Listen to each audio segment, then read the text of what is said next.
And good morning. I'm Carol Costello, live in Washington, D.C. Thanks so much for joining me. My next guest calls herself a, quote, silent voter for Donald Trump.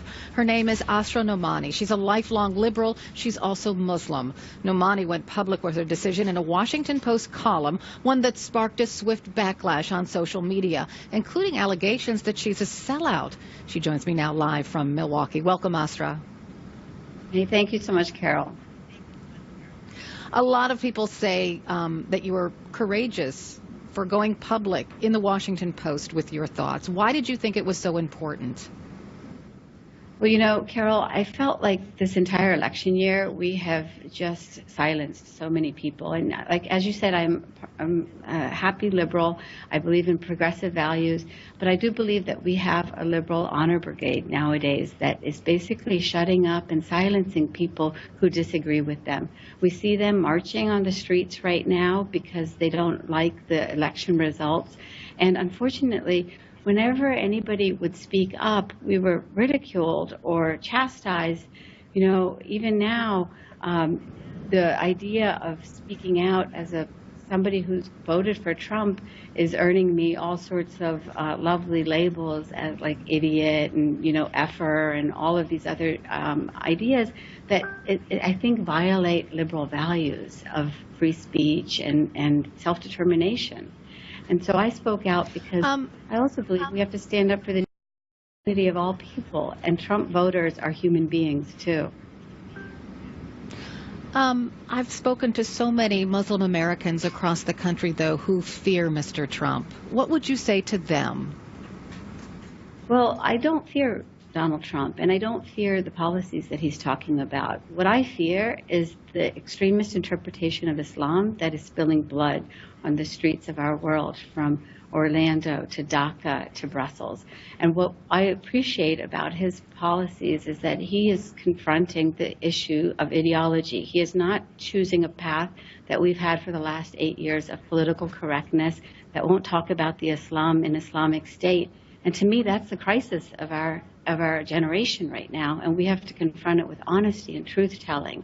The solutions are not easy, they're not comfortable, but they're ones that we have to confront. And unfortunately, I believe that the liberals and the left have really betrayed America on that front for the sake of, you know, these ideas of pluralism and Islamophobia that are not really on the table. What really is on the table is the issue of just confronting an ideology. Let me ask you this, because I want to get to right down to the nitty gritty, because a lot of Muslim Americans are afraid when Mr. Trump talks about a Muslim ban. You know, he took it off his website for a time, but now it's back on.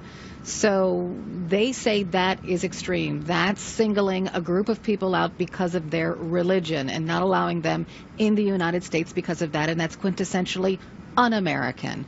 What do you think about that?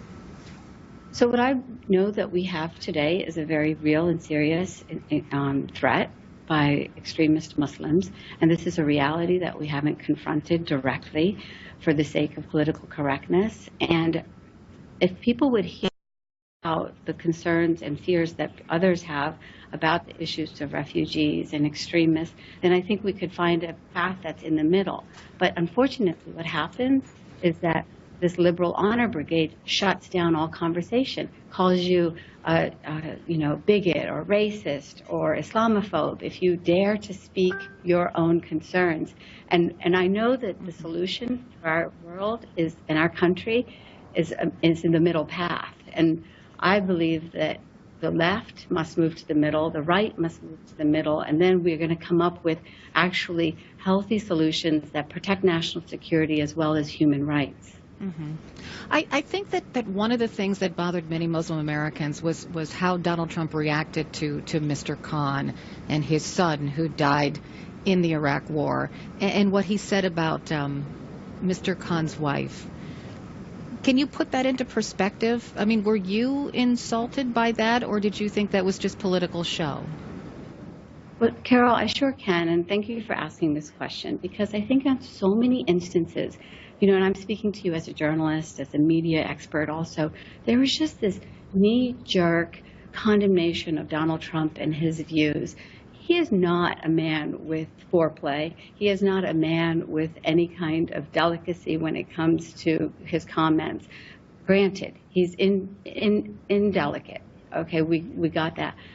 But he expresses a truth that people speak. And I will tell you that I sat, watched the Democratic convention, and as I watched this Gold Star family speak and saw the husband speak, I wondered to myself, who is that woman? She wasn't even introduced by the DNC. If you look back at the tapes, we didn't even know her name. We didn't know her identity. And so I'm a woman who fights for rights within our Muslim community. And I wondered the same thing. Why silent? But now, Mr. of course, Khan said she was silent because she would have been overcome by grief to talk about her dead son. absolutely.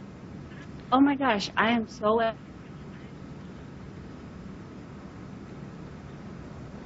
Oh my goodness.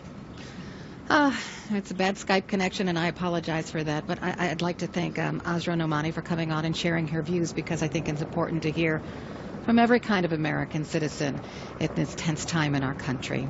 All right.